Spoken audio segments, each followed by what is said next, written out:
Let's talk about the president's tweet regarding North Korea. The comments of the president about the size of his nuclear launch button.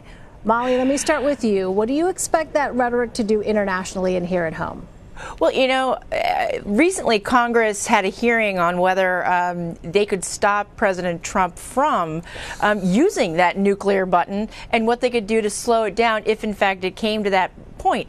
When it comes to diplomacy, I don't know if buttons really do very well for anybody. I mean, remember the last button? Wasn't that Hillary Clinton and the reset button with Russia?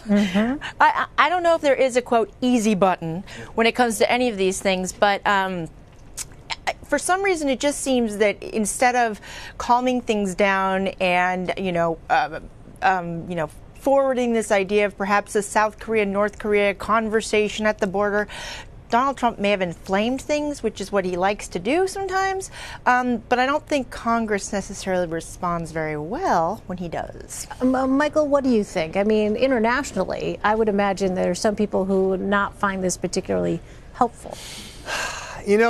This is the challenge with Donald Trump. When he tweets out about the protests in the streets of Iran, it's powerful. It's something that President Obama certainly wouldn't have done, and that probably if we had a President Hillary Clinton, she wouldn't have done based on their approach to Iran. And you look at the power of that tool of the Twitter, and then you look at him throwing it away. I mean, the line is funny. It's the kind of line I would use in a Herald column. I have a button too. It is real and it is spectacular. I mean, that's for people like me to use. He has the power of the presidency. I don't have a problem with being confrontational with North Korea. I don't have a problem with putting North Korea back on its heels. I think that the record of having China at least pretend to cooperate, we now know that there have been some loopholes, but they're pretending to cooperate, is something that we didn't get with previous administrations. What a wasted opportunity cost. Mr. President, they're great one-liners. Let somebody else send them out. Yeah, I mean, Michael, let me follow up with you. In the past, we've heard the president use rhetoric like fire and fury. How does this particular button tweet fit in?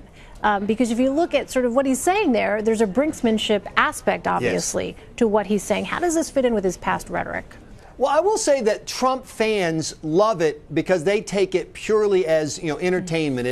It's the world of social media. Trump speaks social media. He doesn't speak diplomacy, or maybe sometimes even English, but he speaks social media exceptionally well.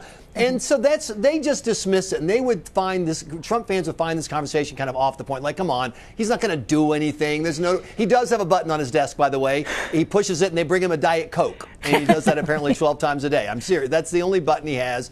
But once again, you have an opportunity with North Korea in trouble. With the backing of China that they once had is weaker. At least China feels the need in public to act like there's some space. In Iran, there's a real chance now to power the people who want to overthrow this Islamist, dictatorial, murderous regime. That's all good stuff. And this entertainment stuff, this talk radio stuff, leave it to the talk radio hosts like me.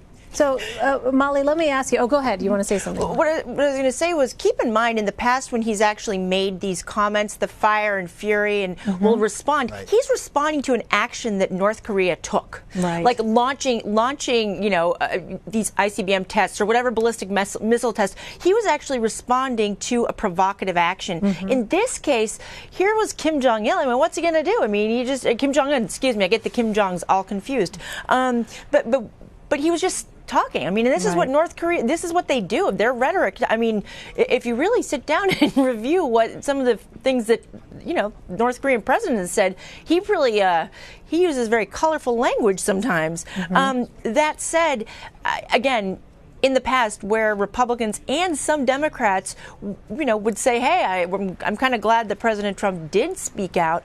In this case, I don't think we're going to hear that as much.